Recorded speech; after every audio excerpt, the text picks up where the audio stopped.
Administrative Assistant Janae Lacey here as well. The first item on the agenda will be the approval of the minutes of September 10th. Following that, we have a request for a waiver of site plan at 371 Main Street. After that, we'll have the town planner update, followed by old and new business, and then adjournment. Has everyone had an opportunity to review the minutes of September 10th? Any questions, comments? Page changes? 2, Page 2, go ahead. just about in the middle of the page, right above where it says documents reviewed, where it starts off, J. Bubon stated that should be she, I believe. She would, Should, Stated that should. It should say that stated that she would bring that question to the Yeah. CMRPC, so should be she. should be she. Say that 3 times fast.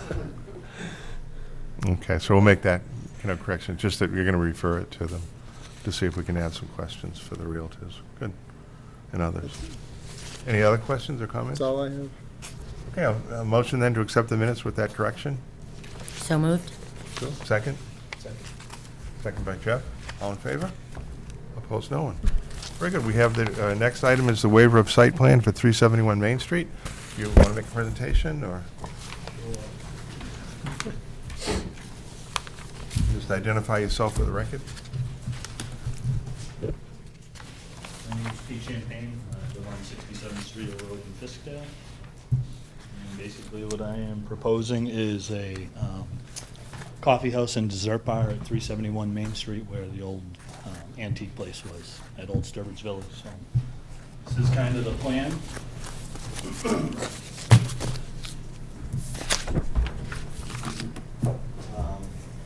Just a little about it is basically, foremost, it is a coffee house. Hours right now are scheduled to be Monday through Thursday, 6:30 in the morning till 5. And then Friday would be 6:30 in the morning till midnight. Saturday would be 7 a.m. to midnight, and Sunday 8 to 3. The idea of this is on Friday and Saturdays that we would kind of utilize the coffee house as more of a dessert bar, feeding off of the town with all the restaurants that we have, because basically after 10 o'clock there is nothing to do. I myself and my wife go out quite a bit. I'm 51, but I'm not dead yet. I like music, so the idea would be that we would have acoustic music on those nights from 8 to 11:30, and really just pushing more of a gathering spot. I mean, the idea is we're going to have a full liquor license, but the theme is dessert, and I guess a good way to explain that would be, for instance, we would have beer, but it's more of like a Heineken, a Sam Adams, and then like a coffee porter, a double chocolate stout. So everything is really feeding into that dessert theme. Same thing with wines, we'd have dessert wine. But it's more of a gathering place. It's a place for couples to go, listen to good music. It's not a loud venue by any means, but it's a comfortable venue to just sit and hang out. We would serve breakfast and lunch every day. And then Friday and Saturdays, it's not a dinner menu at all. It's more of flatbread pizza, a hummus plate, a cheese board. But the desserts, I have a pastry chef trying to do high-end everything. We have a specialty martini list that is more of a dessert basis, not just alcohol. So the idea is trying to really make an upscale place for people to come and enjoy music, desserts. But it is a coffee house. If you don't drink, you can come. Is espressos. We have a coffee roaster out of Worcester. We're using Good as Gold, which is also the same company that Cedar Street Cafe uses. They're a family-run business, have been in business for 50 years. So really just trying to give something different to the town. Right now it looks like I have 74 seats. There is a bar area, just to kind of give you an idea when you walk in. So you come in the front door, the bar is over here, there's a little half wall here, which basically is guidance for you to get up towards the register and order. During the week, if you come in and you order a sandwich, breakfast, whatever, and we're making it, we actually give you a number, we bring it out to your table. On Friday and Saturday nights at 6 o'clock, it would turn more into a seating where we would have a hostess sit you at a table. That just alleviates any conflict of other people saying, no, we wanted to sit there or whatever. So you come up here, we have the register system, the main bar is over here, kitchen area in the back.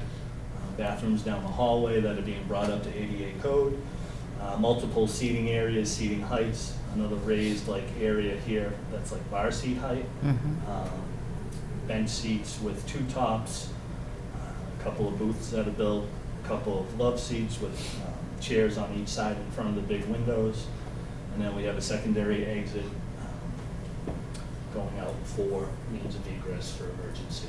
Great. Very good. Well, it looks like, none of this would actually trigger a site plan review. I mean, it's really, the purpose of this hearing really is to just, or this meeting, is to just make sure that you aren't doing anything that changes the parking or traffic flow and things like that. And I think Nope. we do have also a report from Jean on that, too, unless you have something else to present on it. That is it.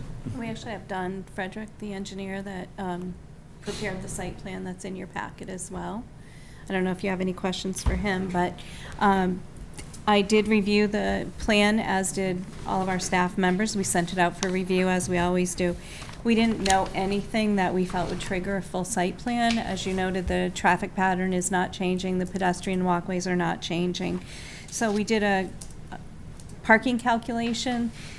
He's going in the former Showcase Antiques location. There's an existing parking lot that contains 76 parking spaces. They are going to, Old Sturbridge Village is going to add some curb stops on those parking spaces. I think they're going to have Mr. Frederick do some further surveying work there to make sure they're making use of their entire parking lot that they can. This use, the Sawdust Cafe, will require 28 parking spaces. The Thai Place with 50 seats and 3 employees requires 20 parking spaces. And there's a new optical shop, that's where the former Crabtree and Evelyn was, and that requires 5 parking spaces. So these 3 uses require 53 spaces, and there are 76 on site. The Country Curtains building is still vacant. If that were maxed out with total retail, which we're not sure at this time if it will or won't be, that would require 23 spaces. So even with that full, there are plenty of parking spaces for everyone. Obviously, we'll keep an eye on things as they go along, as they try to fill the Country Curtains building. They are considering using it for their own use, potentially offices. They're really not sure yet. They haven't identified a tenant. So I do not believe anything will be substantially changed, and I would recommend that you waive site plan approval in this Good. instance. Thank you. Don, do you have anything to add to that? Or? If you'd like to have me show you the parking plan, that's fine. No, I think nothing's really changed, so I think that's fine. We can say. Does anyone have any questions or comments? Regarding waiver or Waiver of any site kind plan. of questions? Well, right now, the waiver of the site plan, why don't we take care of that, and then if you have other questions? Anything on the waiver of site plan? No. Jeff? Jim? Anyone else? Okay, do we have a motion then to waive the site plan approval So requirements moved. for this project? Russ? Second. So, okay. All in favor? Very good. Do you have any other questions you'd like to ask? Yeah, I got several, actually. For the bathrooms, are they going to be transgendered, or is it going to be man and the only reason I ask is because we got a fairly new restaurant in town, and the men's room has 2 toilets, and no urinal. And to me, that's a huge waste of water. Yeah. So, and I noticed on your diagram that just shows 2 toilets. So, because of the use of it in code, for every 30 women, you're required to have 1 toilet, and for every 60 men, 1 toilet. So the idea is, because the plumbing code is not up to the building code as far as advancement in this present time, it's a little behind. So the idea is that to just have the 2 bathrooms as open use, like if you went into a Starbucks, there's no men's or Okay. women's. But also because of the way the building is already tied in with plumbing too, I would only have 1 toilet in each bathroom, but no stand-up here. And so those are existing now in there? There are 2 bathrooms in there, they just have to be brought up. So for instance, in this particular bathroom, there was a closet here, so that wall is being opened up to expand that area, which actually is great because it allows to put a baby changing board in there with plenty of room when you open it up. And then this bathroom is existing, which looks like it has the right amount of space for a wheelchair to spin around in. Next question is, I'm trying to remember, and I can't, I apologize, but is the water supply big enough coming in? I noticed a sprinkler line going in, but is the water supply, I'm trying to remember the size coming in for another restaurant. Is it, So the line that goes in, as far as that goes out to. You may have to use the microphone, and if you're over, speaking of, you could take that with you, So just to make sure we can hear. it looks like the water lines that are coming in are fine. okay, Yeah. all right, So the plumbers, they're actually, if you were looking at the cast iron that's in there and everything too, for drainage wise, it's all oversized, 6-inch, 8-inch. yeah. And being that's gonna be a restaurant now, the grease traps, I didn't see any comments about the grease traps from the Board of Health or DPW. Right, so I'm not using a grill, it's just convection ovens, which, if you're healthy conscious, it's actually a nicer thing. I will have a grease trap that is for the dishwasher. It's a glass washer, so just for strictly, any glassware that's used. The only plates that are gonna be used are actually for the desserts. And I don't know how you are at home, I find it much easier to just wash by hand. The 3-bay sinks have the drain boards on each side, so I had already gone over with the plumbing inspector and the Board of Health, and Okay. it looks like the only grease trap I have to have is just for the 3-bay in the kitchen. Okay. And the last question I have is and I apologize for not looking, the exterior lighting, is it sufficient?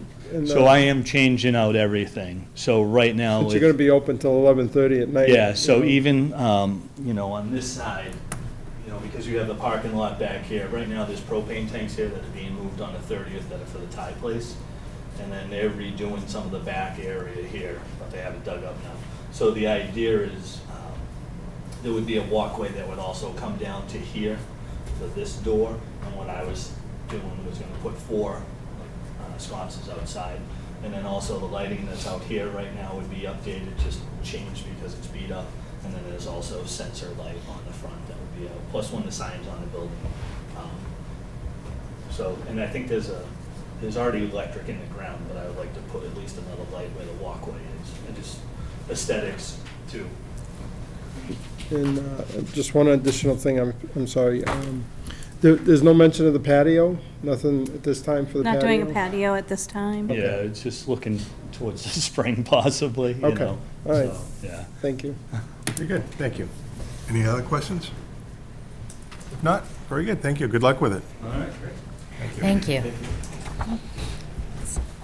Okay, next, we have the town planner update. Okay. So you have your pilot travel quarterly report in your packet. And you'll note that in the email, I brought it to their attention after our last quarterly report that we've noticed a lot of trucks parking on the street and that we thought there might be a better way to police if it's because the truck stop is at capacity. So they are actually trying to keep an eye on that and seeing when it occurs and if it is because the parking lot is full or if people just kind of miss it and decide that they want to stop on the side. So that's in there. Our next meeting is October 8th, and we do have DeLeo Gas at 51 Technology Park Road that I spoke about, I believe, at our last meeting. So their application has been submitted. It's out to departments for review, and we're having a peer review on the stormwater. McClure Engineering is doing that for us. That night, I will not be at your meeting because I have a medical procedure on my hand in the morning, so I don't think I'll be here that night. So I'll hope to get all my reports out in plenty of time. If anyone has any questions, reach out to me prior to the meeting. That would be good. Great. And then a couple of additional things. Today, we received an application for the Blackington building for a waiver of site plan. Some time ago, we had spoken about the potential use of the second floor as apartments because of the expense of installing an elevator. And so that is exactly what Mr. McConnell's planning to do now. So he will be coming in that will be a waiver of site plan as well, because we already have a site plan on file that was approved, and nothing will really change in terms of traffic flow. And then, just one quick thing, we had our housing partnership meeting last week. Thank you to those that submitted comments. We were able to incorporate those comments, and we are actually working on a survey that will go to realtors based on a comment I think it was Russ made. Yes. And so we will be working on that. And Michael, we added yours with people to identify if they were from Sturbridge or not. We didn't include the recreational question, only because we just came off doing the open space plan. So we have a lot of the recreational data in that plan. But thank you to everyone. We expect our survey to go live on October 11th, and we're giving 3 weeks for people to take the survey.